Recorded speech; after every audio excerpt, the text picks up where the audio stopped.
Olá pessoal, me chamo João Pedro e juntamente com a minha colega Juliana estarei falando sobre o periodonto de proteção. Por definição, o que seria o periodonto? Bom, o peri da palavra significa ao redor, enquanto o odonto significa dente. Então, são os tecidos, periodonto, né, são os tecidos que estão ao redor do dente, que circundam os dentes. Daí então nós vamos ter quatro estruturas que compõem esse periodonto: a gengiva, o ligamento periodontal, o cemento radicular e, por último, o osso alveolar propriamente dito. A partir dessas quatro estruturas, teremos a distinção entre o periodonto de proteção e o periodonto de sustentação.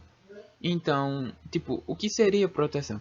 Logicamente, é o que está protegendo, é o que está visível, então é o que conseguiríamos enxergar na cavidade oral. Ou seja, não enxergaríamos em um paciente, né, o osso alveolar, por exemplo, não conseguiríamos enxergar o ligamento periodontal, o cemento e etc. Porém, em contrapartida, conseguiríamos observar a gengiva desse paciente, os tecidos moles, enxergar a gengiva mucosa mastigatória, a mucosa alveolar, a mucosa jugal. Então, assim, o periodonto de proteção, especificamente, vai ser a gengiva do nosso paciente. E quanto ao periodonto de sustentação? Bom, ele é o que estabelece a ligação entre o dente com o osso alveolar.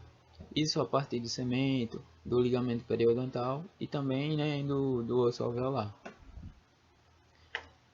Por definição, também, ele é uma unidade de desenvolvimento biológica e funcionais, possuindo particularidades individuais. Bom, como assim? A gente não tem diferenças de peso, altura, cor dos olhos e cor da pele, por exemplo. Então, com o periodonto não é diferente. Nós vamos ter diferenças em relação à espessura desse periodonto, pacientes que possuem um periodonto mais fino, pacientes que possuem, né, um periodonto mais espesso.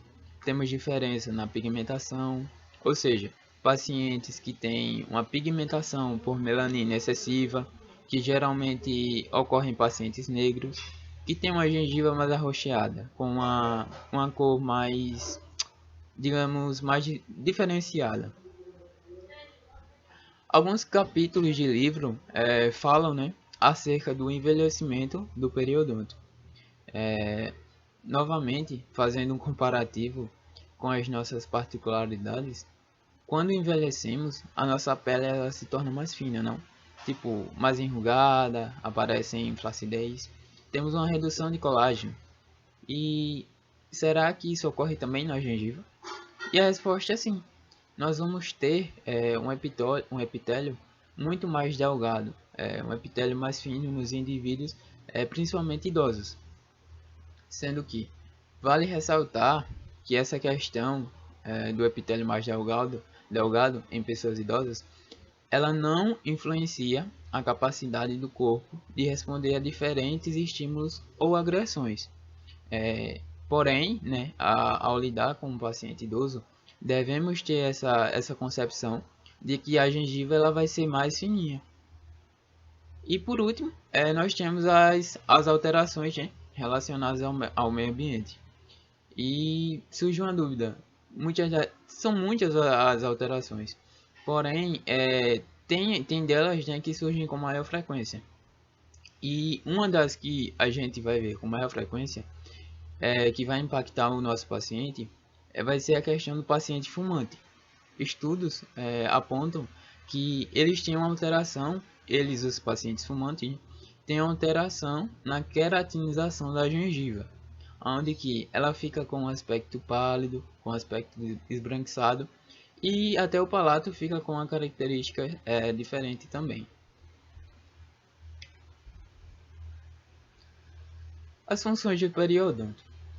Quando entendemos o dente como um órgão que pode ser removido do corpo, né, entendemos que ele é uma estrutura independente que para estar ali precisa estar fixado, precisa estar anexado.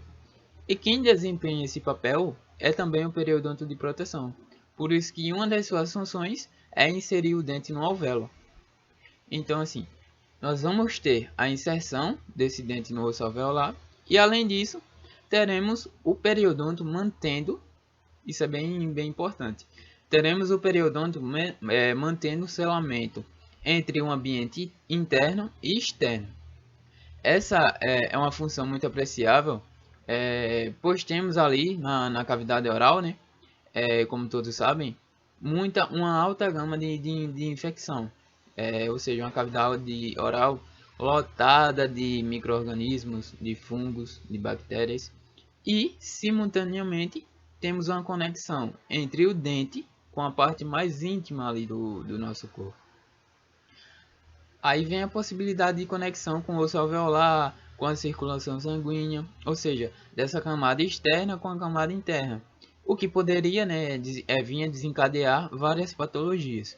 Contudo, esse selamento epitelial ele inviabiliza essas situações. Claro, isso em uma situação de normalidade, quando o periodonto é saudável.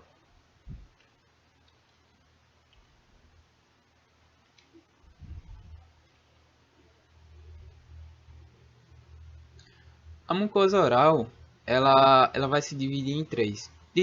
Didaticamente, também em três porções. A mucosa mastigatória, que é a gengiva e o palato. A mucosa especializada, que é a língua. E a mucosa de revestimento, que é a mucosa alveolar.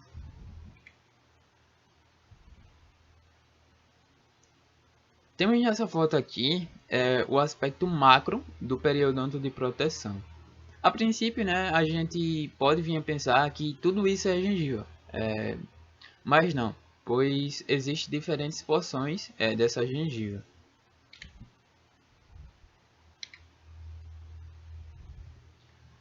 Daí então, a gengiva, ela, por definição, é a parte da mucosa mastigatória que cobre o processo alveolar e circunda a porção cervical dos dentes. E daí então, ela divide-se em gengiva livre e gengiva inserida. A gengiva livre, ela é a porção que está imediatamente acima da coroa dentária e que recebe esse nome justamente por não estar fixada ao dente.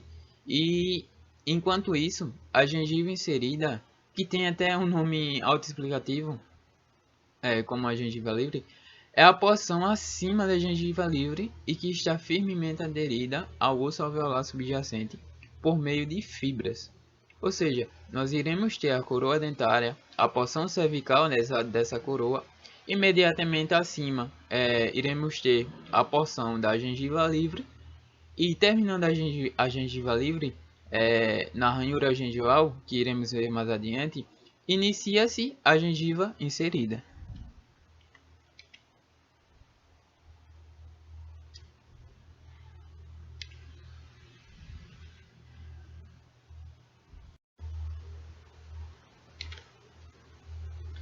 Características clínicas da gengiva. Primeiramente, nós vamos ter a cor. Nos livros, há uma definição de que a gengiva ela deve ter um tom de rosa pálido, ou seja, um tom que venha remeter a cores claras. Daí então, qualquer tom de avermelhado ou um tom um pouquinho mais brilhante, ele pode denotar um processo inflamatório ou infeccioso na região que eventualmente venha se manifestar. Deve-se atentar também à forma, o volume e contorno dessa gengiva. A gengiva normal, a gengiva saudável, ela não possui edemas ou excessos. Ela também não se torna brilhosa e vários livros citam que ela possui um contorno festonado. Ou seja, como assim? Um contorno ondulado ao redor da cervical dos dentes, margeando normalmente a coroa do dente, que é onde a gengiva deve estar. Então, assim, normalmente ela vai estar posicionada acima ou coincidindo com a junção semente-esmalte, para mostrar a coroa enquanto a raiz fica retraída, enquanto a raiz fica protegida. Se ela se posiciona mais inferiormente, aí nós vamos ter uma recessão gengival ou uma retração gengival. Deve-se ser observado também o aspecto superficial. Observar, por exemplo, se o paciente tem pigmentação por melanina e se há alguma alteração que possa indicar alguma patologia. A gengiva, ela também deve vir apresentar uma consistência firme. E por último, não menos importante, deve-se observar também a presença do suco gengival, que integra a gengiva livre, e que pode ser observado como um simples jatinho de ar. Porém, como assim? Se você direciona esse jato de ar diretamente sobre a porção dessa gengiva livre, imediatamente você vai notar que a gengiva irá se soltar, digamos assim, do osso, pois ela não está fixada, e o espaço eventualmente que você irá observar vai ser o suco gengival, que deve ser um dos objetos de exame clínico, averiguando a profundidade desse suco com a sonda milimetrada.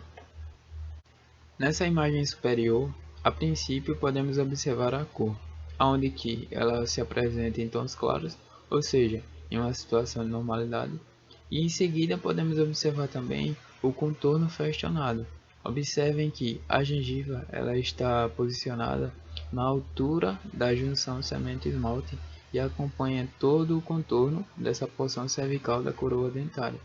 Já nessa imagem inferior, nós podemos observar uma representação de uma recessão gengival, onde que, se vocês observarem direitinho, a coroa dentária ela vai se apresentar em um tom mais clarinho, já a porção do cemento é mais escuro. Então observem que a gengiva ela está muito mais retraída, em uma situação de anormalidade.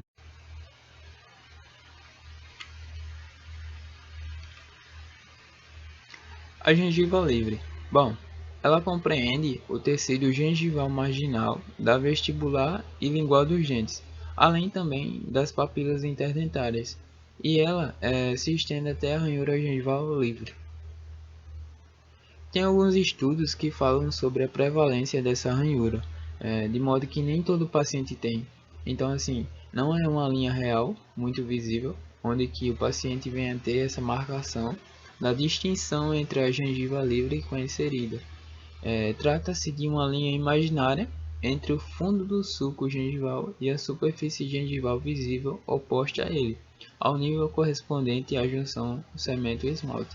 Estima-se que 30 a 40% dos adultos tenham essa ranhura, sendo mais frequente em incisivos e premolares inferiores.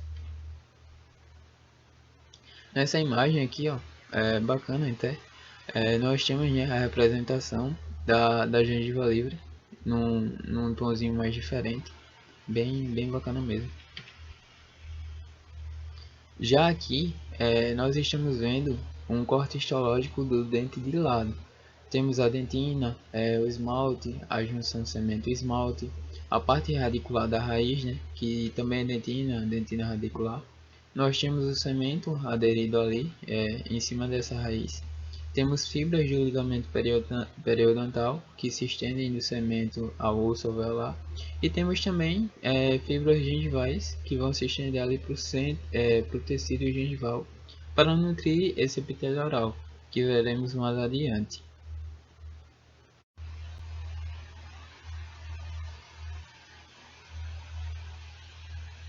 A gengiva interdentária ou papila interdental, como já foi dito, ela faz parte da gengiva livre e a sua extensão é determinada pelas relações de contato entre os dentes, pela largura da superfície proximal dos dentes e pelo contato da distância com a junção cemento-esmalte. Então, assim, se temos um paciente com os dentes com diastemas, com os dentes afastados, sem ter um ponto de contato, temos que a papila vai estar posicionada um pouquinho mais baixa, podendo ter também uma variação no formato da papila. Os dentes anteriores, nos incisivos superiores e incisivos inferiores, eles têm um ponto de contato bem definido, Então assim, essa papila ela vai adotar um formato mais piramidal. E nas regiões posteriores temos uma superfície de contato de molares e premolares. Então vamos ter as papilas achatadas no sentido vestíbulo lingual. Essa imagem ela é bem legal.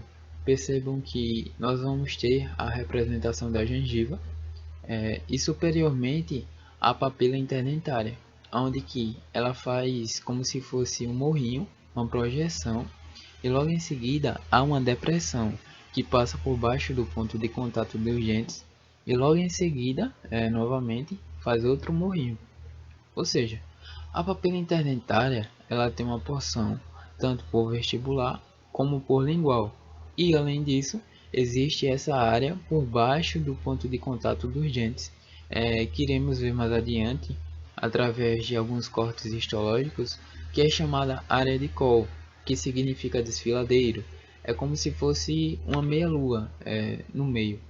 Então, assim, iremos ter a porção da papila por vestibular e lingual, e além disso, o col, que é extremamente suscetível a infecções e inflamações. Acabei de falar sobre a área do col, e aqui temos um corte histológico mostrando com as setinhas essa área, que é uma área com epitélio não queratinizado. Existe a queratina na porção lingual e vestibular da papila, porém se atentem a essa depressão, né, que eu intitulei de meia-lua, aqui do meio, onde que vamos ter um epitélio delgado muito mais suscetível à inflamação. Já nessa outra imagem, de um outro corte histológico, podemos ver claramente a queratinização do epitélio oral e a área do colo. E diante disso, talvez tenha surgido uma dúvida. Qual a importância clínica desta aplicação? Bom, é o seguinte, nós devemos reforçar a importância da higienização da região interdentária. O paciente que não usa o fio dental ou que não consegue utilizar, e até mesmo aquele que utiliza, porém de uma forma inadequada, tem uma suscetibilidade aumentada de ter inflamações nessas regiões interdentárias por conta da retenção de alimentos oriundos da nossa dieta. Aumenta a suscetibilidade dele ter cárie, dele ter gengivite, uma inflamação ali nessa gengiva. E se alguns fatores forem somados, essa gengivite ela pode vir a evoluir para uma periodontite, onde há não somente o acometimento da gengiva, porém também dos tecidos de suporte.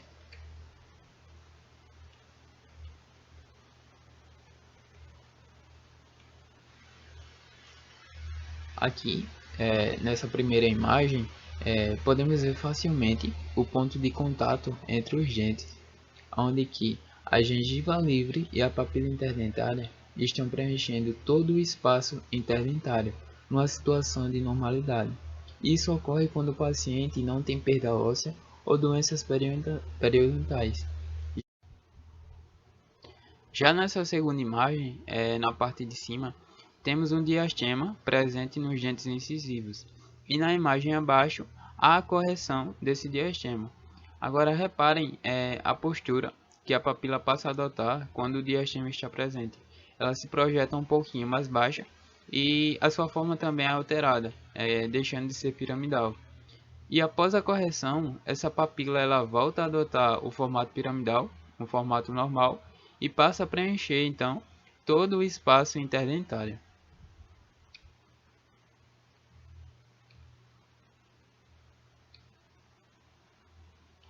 A gengiva inserida, ela é a gengiva localizada firmemente sobre o periósteo, abaixo da crista óssea, por meio de fibras do tecido conjuntivo. E, portanto, ela é comparativamente imóvel em relação aos tecidos subjacentes. Ela se localiza entre a gengiva livre e a mucosa alveolar, da qual ela é separada pela linha mucogengival. No arco superior, na palatina, não existe um limite divisório definido, e o mesmo ocorre do lado lingual, no arco inferior, continuando com a mucosa do assoalho bucal. A mesma possui uma textura firme, de cor rosa coral, e com frequência a sua superfície apresenta um pontilhado no aspecto de casca de laranja, que está presente em 40% dos pacientes. A largura da mucosa ceratinizada sobre a face vestibular, ela pode variar de 1 a 9 milímetros nas diferentes partes da boca. Ela também pode ser determinada pela subtração da profundidade do sulco gengival, pela distância entre a margem gengival livre e a junção mucogengival.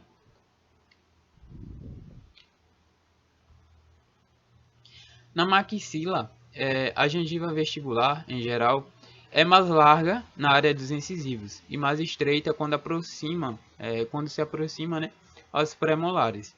Já na mandíbula, pelo lado lingual, a gengiva é estreita na área dos incisivos e larga na região de molares e termina também na junção com a mucosa alveolar lingual, que é contínua com a membrana mucosa que reveste o assoalho bucal. Sua largura ela pode variar com o avanço da idade ou por fatores genéticos e anatômicos, tais como inserções musculares, bridas, freios e posição do dente no arco. A zona mais estreita da gengiva inserida ela pode estar associada à presença de proeminências anatômicas encontradas.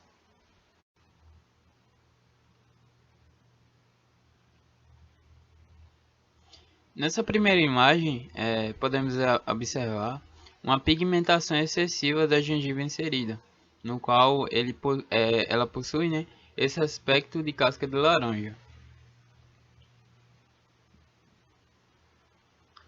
Já nessa segunda imagem, temos a gengiva de um adulto jovem normal, no qual podemos observar claramente a linha mucogengival entre a gengiva inserida e a mucosa alveolar mais escura.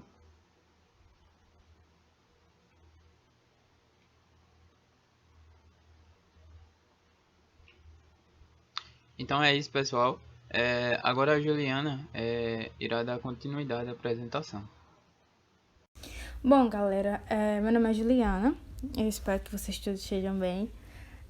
Eu vou dar continuidade ao assunto, falando sobre mais o desenvolvimento e a estrutura do periodonto de proteção. O João já abordou com vocês sobre a parte mais anatômica, ele falou sobre a gengiva inserida, o que é a gengiva livre, o que é a gengiva inserida, o que é o periodonto de proteção em si, que a gente ficou com esse assunto.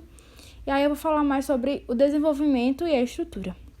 Bem, o que a gente tem que saber de antemão é que o epitélio juncional ele é formado pela fusão do epitélio reduzido, que protege o esmalte, com o epitélio da mucosa oral. Aí vocês vão acompanhando aí pela imagem, né? Vou dar um zoom para vocês verem, falando sobre essa primeira imagem. Durante a fase de proteção da melogênese, enquanto o dente está lá se preparando para erupcionar, né? O esmalte se torna recoberto pelo epitélio reduzido. Os ameloblastos que fazem essa proteção, eles têm a forma cúbica e formam uma lâmina basal entre eles e a superfície do esmalte, que estabelece os chamados hemidesmossomos. Os outros componentes desse epitélio reduzido, que são as células que constituem o estrato intermediário, o retículo estrelado e o epitélio externo do órgão do esmalte, eles vão adotar uma forma mais achatada e apresentando o mesmo aspecto e constituindo 2 ou 3 camadas de células ao redor desse esmalte. Quando o dente está lá em erupção e ele alcança o epitélio oral, que a gente já pode ver aí nessa segunda imagem, as células de epitélio reduzido, que elas recobrem, né, toda aquela borda incisal do dente, vão se fundir com as células basais do epitélio que reveste a mucosa oral, do epitélio oral. Que foi o que a gente falou lá no começo, né? Que a gente tem que saber de base, que é realmente isso. Ele vai ser formado assim. E aí, nesse momento, vou até passar para outra imagem, quando o dente, ele atravessa o epitélio oral, que a gente consegue ver aqui, as células de epitélio reduzido, elas vão continuar recobrindo o esmalte, só que na região que vai ser onde o dente não erupcionou, que é o limite amelo-sementário. Os ameloblastos que estavam fazendo a proteção vão se tornar então achatados, com o eixo mais longo, né, paralelo à superfície do esmalte, fazendo essa proteção amelossementária. Com a avançada erupção e o dente vai cada vez mais aparecendo a parte da sua coroa na cavidade oral, o epitélio que antes estava lá recobrindo as regiões do esmalte, ele descama, que estava lá, né, o que estava na coroa, ficando apenas na região lateral e cervical da coroa do dente. E aí, como esses ameloblastos que fazem essa proteção não têm mais a capacidade de divisão, eles descamam, ficando só lá naquela parte que eu já tinha falado para vocês, lateral e cervical. E aí, as células que vão tomar o lugar dele, né, são as células de epitélio reduzido, que especialmente aquelas já do estrato intermediário. E ficam lá, no lugar desses ameloblastos protetores, responsáveis pela proliferação do epitélio juncional, que é o que a gente, né, falou até agora, que só vai ter a sua estrutura completamente formada após um ano do dente ter lá ficado na posição certinha na cavidade oral. Durante esse período, é importante ressaltar para vocês que os outros componentes da gengiva, o epitélio do sulco, o epitélio da gengiva marginal, a lâmina própria subjacente, eles também desenvolvem sua estrutura, aquela estrutura, né, que já é definitiva, formando os feixes de fibras colágenas principais da gengiva. Na estruturação final de todos os componentes da gengiva e do periodonto geral, participam os estímulos decorrentes da função em que o dente está desempenhando na boca, né? Bom, falando sobre estrutura, a gente tem como subtópicos o epitélio juncional e o que é a aderência epitelial. Também tem o sulco gengival e o epitélio do sulco, lâmina própria e as fibras principais gengivais e o suprimento vascular e nervoso. Isso aí tudo é a estrutura do nosso periodonto de proteção. A gente vai começar falando sobre o epitélio juncional e o que é, né, a aderência epitelial. Bem, eu escrevi aí para vocês. A adesão entre as células de epitélio juncional e a superfície dentária denomina-se a aderência epitelial. Essa aderência pode ocorrer com a superfície dentária, com as células de epitélio juncional, com o esmalte, na maioria das vezes, mas também pode ocorrer com o cemento, a dentina radicular e também até materiais restauradores, né? O epitélio juncional, ele nada mais forma do que um colar, a gente pode dizer, ao redor do dente que está lá completamente erupcionado na cavidade oral. E aí ele estabelece esse mecanismo que a gente falou agora, que é a aderência epitelial, que é a adesão das células da superfície dentária com as células do epitélio juncional. Como a gente falou também, na maioria dos casos, essa aderência é estabelecida com o esmalte, né? Que a gente pode ver nessa imagem aqui, no caso que era o esmalte aqui, né? E o epitélio juncional, mas ela pode se estender mais apicalmente, tendo essa ligação com a dentina radicular, com o cemento e até mesmo os materiais restauradores, como a gente já falou.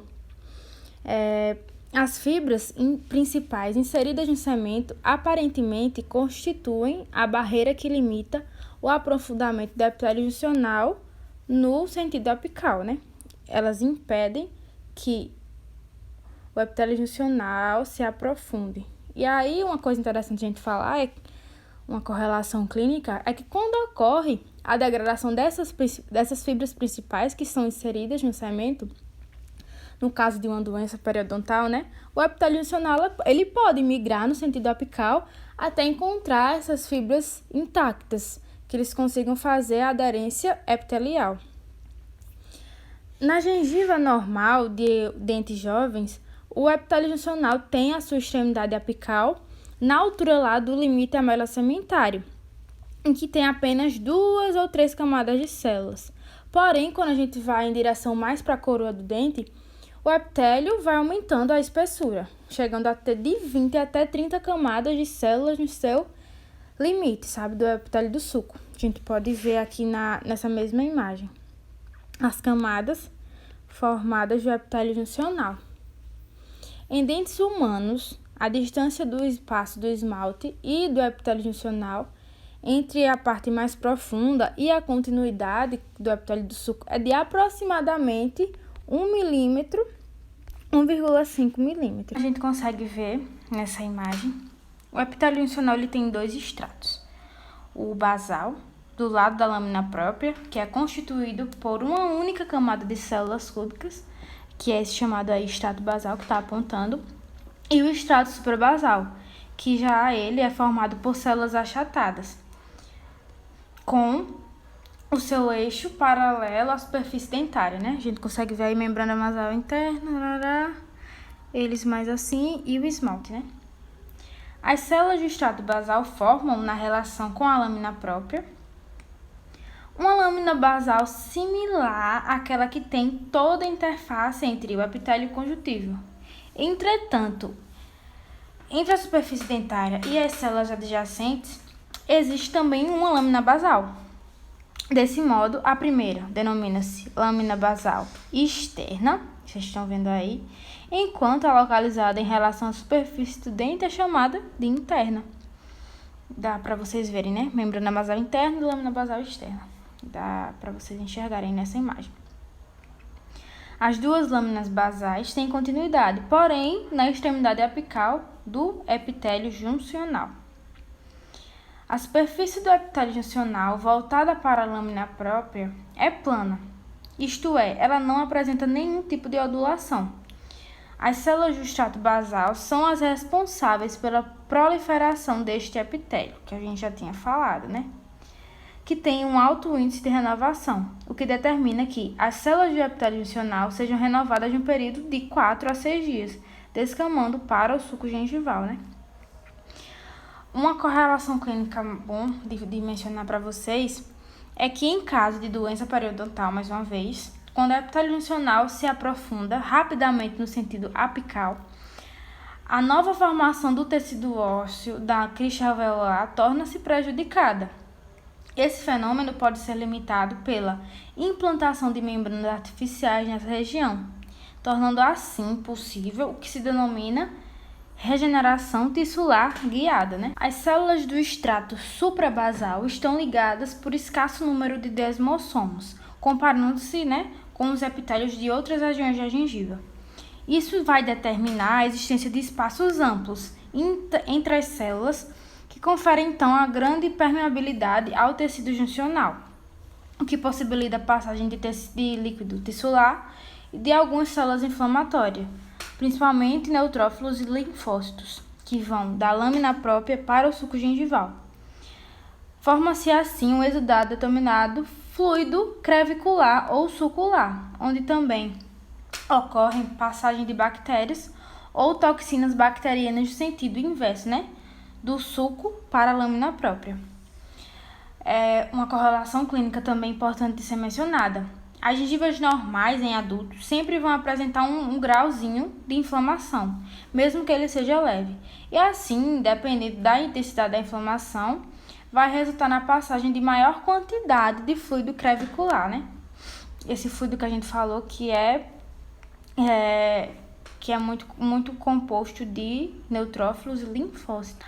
A aderência epitelial é constituída pelas células achatadas adjacentes ao dente. Como a gente já falou, é a junção lá das células do epitélio reduzido que forma a capinha lá, né? Vamos dizer assim, do esmalte recém-formado e as células do epitélio oral. E a qual vai estabelecer hemidesmossomos nessa superfície voltada para a lâmina basal interna, que a gente já tinha visto naquela outra imagem, na qual lá nessa lâmina basal interna tem incluído integrinas. A gente tem que mencionar que normalmente existe entre a superfície do dente e a lâmina basal interna uma estrutura que é chamada de cutícula dentária. A gente pode ver na nossa imagem que é meio esse negocinho amarelinho, né? Não é amarelo lá, mas para poder a gente ilustrar melhor, a gente colocou dessa cor. É o esmalte, a cutícula, a lâmina difusa, a lâmina densa, a lâmina lúcida, e aí vem as integrinas, que é a célula do epitélio juncional e o que faz a junção, né? Enfim, Essa cutícula é uma camada que não é mineralizada e que vai medir de 0,5 a 1 milímetro de espessura. E ela é constituída por proteínas séricas, que a gente consegue ver aí, que se aderem ao dente quando este aparece na cavidade oral, em reação daquela reação inflamatória que ocorre durante o processo de formação do epitélio juncional. Além da cutícula, que a gente já mostrou, existe uma camada de cemento acelular, afibrilar sobre a superfície do esmalte. E a formação dessa camada de cemento ocorre quando, durante aquela fase protetora que a gente falou, o epitélio reduzido não recobre o esmalte até o limite com o cemento. E aí a aderência epitelial tem capacidade de rapidamente se reconstruir. Por essa razão, quando ela é desfeita, por exemplo, pela utilização do fio dental, ela se reconstitui. Muito interessante, né? Uma correlação clínica importante que a gente tem que falar é que quando é realizada a sondagem gengival, durante o nosso exame clínico, né, que a gente tem que realizar a sondagem periodontal, a sonda vai atravessar o epitélio juncional na sua parte média até a sua base, não alcançando a aderência epitelial. A sondagem, quando ela é realizada de forma adequada por um profissional capacitado, ela não vai produzir sangramento nenhum. Mas, quando há uma inflamação na gengiva, ocorre uma passagem de sangue rápida da lâmina própria inflamada para o suco gengival. E aí aparece um sinal clínico de gengivite, né? Quando a gente está fazendo escovação até que a nossa gengiva sangra, é um sinal importante que pode ser uma inflamação na nossa gengiva. E que pode ser acúmulo de placa, entre outros fatores. Que a gente tem que procurar o nosso dentista para poder realizar um exame mais completo, né? Próximo ponto sobre a estrutura do periodonto de proteção é o sulco gengival. O sulco gengival nada mais é do que uma fenda estreita entre a gengiva livre, que o João já falou para vocês, né? E o dente. A profundidade que no caso se dá pela distância da margem da gengiva livre e a extremidade da coroa do epitélio juncional, é de aproximadamente meio milímetro. A gente consegue ver nessa foto aqui, né, mais ou menos o que seria o espaço do esmalte, o epitélio juncional e o que seria o sulco, que é esse buraquinho assim que a gente consegue ver aqui. O esmalte, o epitélio do sulco e o sulco gengival é exatamente esse pedacinho aqui, que é por onde a gente faz a sondagem, né? Do periodonto. Na região do fundo do sulco gengival, células de epitélio juncional se descamam juntamente com células inflamatórias, como os neutrófilos, os linfócitos, que migram e se incorporam ao fluido crevicular, que a gente tinha falado lá quando a gente estava falando sobre o epitélio juncional, né? E aí, o que é que acontece? Como não existe aderência entre o epitélio do sulco e a superfície dentária, o sulco gengival está, em geral, sempre preenchido por esse fluido crevicular, né? Ele é revestido por um epitélio estratificado, pavimentoso, não queratinizado, mas ele é um pouco queratinizado, né? Para-queratinizado na proximidade que se dá lá com a borda livre da gengiva. Bem, a interface entre o epitélio do sulco e a lâmina própria subjacente é constituída por pequenas papilas. E o espaço entre as células do epitélio do sulco são menores que no epitélio juncional, então por isso vai haver a menor permeabilidade. Assim, não são encontradas células inflamatórias como a gente encontra no epitélio juncional.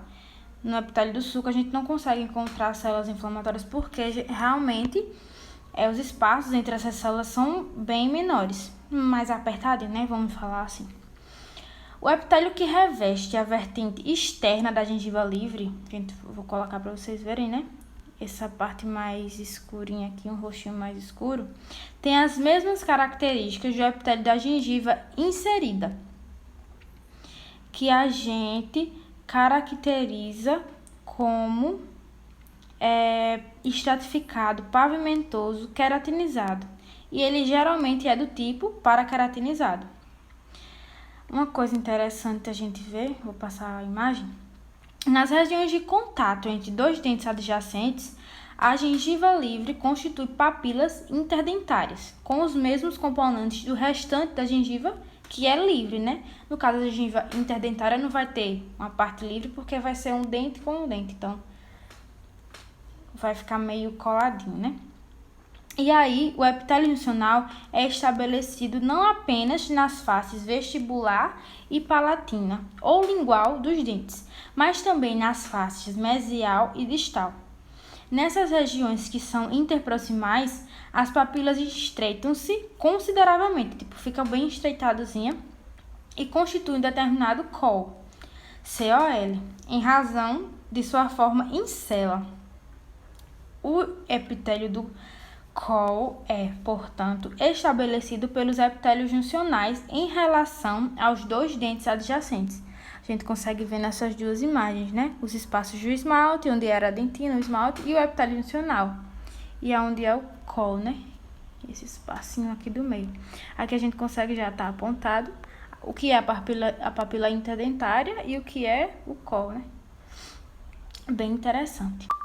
Agora falando sobre a parte de lâmina própria, né? Ainda sobre a parte de estrutura, nós temos 6 tipos de grupos de fibras presentes no nosso periodonto de proteção e a gente vai discorrer sobre eles agora, né? O primeiro grupo é o grupo de fibras dentogengivais, que os nomes são bem autoexplicativos. Eu vou falar, mas vocês já vão ter entendido, né? Pelo nome. Esses feixes, eles se inserem na porção mais cervical do cemento e são dirigidos para a lâmina própria da gengiva e se abrem como um leque, assim como uma cauda de pavão.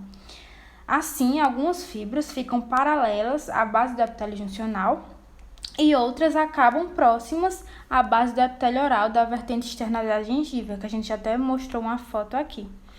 Outras dirigem-se, no caso, para a lâmina própria da gengiva inserida. O segundo tipo de fibras é a fibra dentoperiosteais. São fibras que, após a sua inserção lá no cemento cervical, elas seguem um trajeto bem curto, horizontal, até chegar à crista alveolar. Após isso, eles vão se curvar no sentido apical, porém para o lado externo da tábua óssea, se inserindo bem lá no processo alveolar. Tá vendo que os nomes são bem autoexplicativos, né? O grupo de fibras, agora que a gente vai falar, são os alvéolos gengivais. Os feixes fazem sua inserção lá na crista alveolar e vão se dirigir em direção à coroa do dente para a lâmina própria da gengiva livre, né? Os alvéolos gengivais. As alvéolos gengivais, na verdade. O quarto grupo de fibras circulares são feixes que se localizam na lâmina própria da gengiva livre e vão seguindo uma trajetória em torno do dente, né? Fazendo realmente círculos, como diz o nome. O quinto grupo são um grupo de fibras interpapilares, fibras que se localizam apenas na região angular, mais da coroa do dente, da lâmina própria das papilas interdentárias e vão se dirigir para a porção vestibular, palatino-lingual dessa mesma papila, atravessando o que a gente chama de COL, né? O COL. E, por último, o grupo de fibras transeptais são as fibras que são denominadas interdentárias também, ou dentodentárias, que são as fibras que se inserem lá no cemento da raiz de um dente e vão seguir em direção horizontal, atravessando mesodistalmente a lâmina própria da papila interdentária, se inserindo no cemento da raiz do dente adjacente. Então, é entre um dente e outro. E aí, em razão da grande quantidade de feixes de fibras colágenas que existem na lâmina própria, a gengiva livre, clinicamente normal, ela apresenta uma consistência bem firme, né? E aí, quando a inflamação da gengiva, né, a gengivite, que é aquele inchaço, aumento do volume e a perda da consistência, tornando a superfície bem brilhante. É uma das formas de diagnóstico da gengivite no consultório, né? Além dessas fibras principais, existem grossos que constituem os feixes mais grossos, né? Existem outras fibras colágenas que são dispostas sem uma regularidade lá na matriz extracelular da lâmina própria da gengiva livre. A semelhança lá como o ligamento periodontal, que se denominam fibras colágenas secundárias. É uma correlação clínica importante aqui. Quando ocorre uma doença periodontal por bactéria, que vem oriunda, né, da placa, como eu falei para vocês, o acúmulo de placa, que vai ocorrer um processo inflamatório, todos os componentes do periodonto são afetados, né? Todos. Não só a gente tá falando do periodonto próximo, são todos, ligamento periodontal, osso, enfim. Ainda falando sobre estrutura, né? A gente vai falar sobre o suprimento vascular e nervoso. Uma coisa que a gente tem que saber, antes de tudo, é que a gengiva é altamente vascularizada, né? As terminações nervosas e sensoriais de vários tipos estão localizadas principalmente na região papilar da lâmina própria. Em virtude dessa extensa microvascularização, durante os processos inflamatórios ou então traumas mecânicos, né? A gengiva pode eliminar uma maior quantidade de exudado contendo elementos sanguíneos, que é o chamado fluido crevicular, que a gente já falou anteriormente. Na região subjacente ao restante do epitélio gengival, tem numerosos ossos capilares que podem alcançar o ápice das papilas conjuntivas. Na lâmina própria da gengiva, também há inúmeros linfáticos que seguem o trajeto da circulação venosa. A inervação da gengiva ocorre pelas fibras mielínicas que seguem o trajeto dos vasos sanguíneos. Então, terminações nervosas sensoriais de vários tipos estão localizadas na região papilar da lâmina própria.